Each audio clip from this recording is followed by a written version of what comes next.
अस्सलाम वालेकुम नाज़रीन, पाकिस्तान प्रॉपर्टी लीडर से मैं राना अदनान मुदस्सर हूँ। बहरिया टाउन कराची में जो रियल एस्टेट मार्केट की इस वक्त कंडीशन है, ये मज़ीद क्रैश होने की तरफ जा रही है या इसे हम करेक्शन कह सकते हैं। इस तरह की जो सवालात हैं उसको आंसर करूँगा कि अभी की रियल एस्टेट मार्केट या प्राइस वगैरह जहाँ तक जा चुकी है और जो हालात हो चुके हैं मार्केट के, इसको हम मार्केट क्रैश का भी थोड़ी सिचुएशन कह सकते हैं कि बिल्कुल जब मार्केट क्रैश होती है तो इसी तरह की सिचुएशन होती है। और यही कुछ हुआ है जब मार्केट डाउनवर्ड्स ग्राफ, प्राइस का ग्राफ जो है वो डाउनवर्ड्स मूव करता जा रहा है और स्टिल अभी भी कहीं ये ग्राफ रुका नहीं है। यानी जो बॉटम पॉइंट है, अभी तक हम बॉटम पॉइंट पर पहुँचे हैं या नहीं, ये अभी मैं इस पे कमेंट नहीं कर सकता, क्योंकि अभी माहिरीन की राय यही है कि जो अभी सिचुएशन चल रही है मज़ीद भी प्राइस नीचे जाएगी। अभी जितने भी मार्केट में सीनियर्स हैं या दोस्त हैं, वो प्लॉट्स की प्राइस हो, ऑफिस की हो, या कोई भी प्रॉपर्टी जो आप लोग बेचने के लिए आते हैं मार्केट में या चांस डील के तौर पे हम लोग कंसीडर करते हैं, ये ख़रीदने वाले और बेचने वाले दोनों के लिए ये मैसेज है कि अभी कोई भी प्री डिफाइंड कोई यानी बॉटम पॉइंट हमारे पास नहीं है कि इस प्राइस पे आके इसकी प्राइस रुक जाएगी, यानी वो पॉइंट ये भी डिफाइंड नहीं है। अब इसकी मिसाल मैं इस तरह से देता हूँ कि बहरिया पैराडाइज़ और बहरिया स्पोर्ट्स सिटी में रेजिडेंशियल प्लॉट्स जिनकी कीमतें आप ये कह सकते हैं 1.25 करोड़ तक थी, और आज जब मार्केट में उन प्लॉट्स की प्राइस हम चेक करते हैं या सेल करने के लिए मार्केट में डालते हैं तो 70 लाख, 75 लाख या 80 लाख रुपए का वो प्लॉट सेल होता है। आप ये कह सकते हैं 30, 35 या 40 लाख रुपए मार्केट की प्राइस डाउन हो चुकी है। तो ये बड़ी बुरी तरह से ये प्राइस डाउन हो रही है। और जब क्रैश का वर्ड यूज़ किया जाता है तो रियल एस्टेट मार्केट के लिए बड़ा ख़तरनाक लफ्ज़ है। और मैं भी अभी इस वीडियो में यही मैसेज दूंगा कि आप लोगों को ये चाहिए कि अभी देख सोच के होल्डिंग कैपेसिटी के साथ आप लोग चीज़ें देखें, बड़े सब्र व तहम्मुल का मुज़ाहरा करें। और बहरिया टाउन की real estate market I know कि ये ख़बरों की बुनियाद पे बहुत ज़्यादा चलती है, लेकिन आए दिन कोई ना कोई ख़बर आती है। डॉलर रेट ऊपर चला गया, कोविड की वजह से ये चीज़ें हो गई हैं, या बिल्डिंग मटेरियल की कॉस्ट बढ़ रही है, पॉलिटिकल सिचुएशन स्टेबल नहीं है। तो ये सारे फैक्टर्स हम ऑलरेडी डिस्कस कर चुके हैं। लेकिन इसके साथ साथ आप लोग ये देखें कि बहरिया टाउन की properties Aahista Aahista mature phase में दाखिल होती जा रही हैं। आज से पहले यहाँ पे आप देखें कि टैक्स के जो पॉइंट्स हैं वो क्लियर नहीं थे। अब बहरिया टाउन कराची की प्रॉपर्टीज़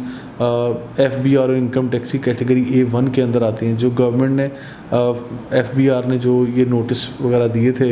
टैक्स के, जो एनुअल टैक्स की रिपोर्ट आती है उसके अंदर ये वाज़ेह तौर पर लिखा हुआ है कि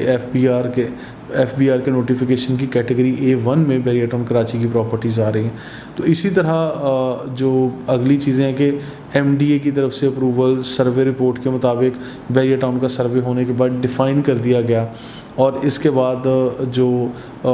यानी MDA और मुतलका इदारों की तरफ से जो हमें नोटिफिकेशन मिला जिस पे बहरिया टाउन का लेआउट प्लान और मास्टर प्लान जो है उसको डिफ़ाइन किया गया, उसकी अप्रूवल मिली, और SBCA की अप्रूवल आ गई मास्टर प्लान के मुताबिक। तो ये सारी चीज़ें खुशाइंद हैं और हम ये कह सकते हैं कि बहरिया टाउन इस वक्त मैच्योर फेज़ में दाखिल हो चुका है। सुप्रीम कोर्ट से भी चीज़ें सेटल हो चुकी हैं, और आई बिलीव कि आहिस्ता आहिस्ता यहाँ पे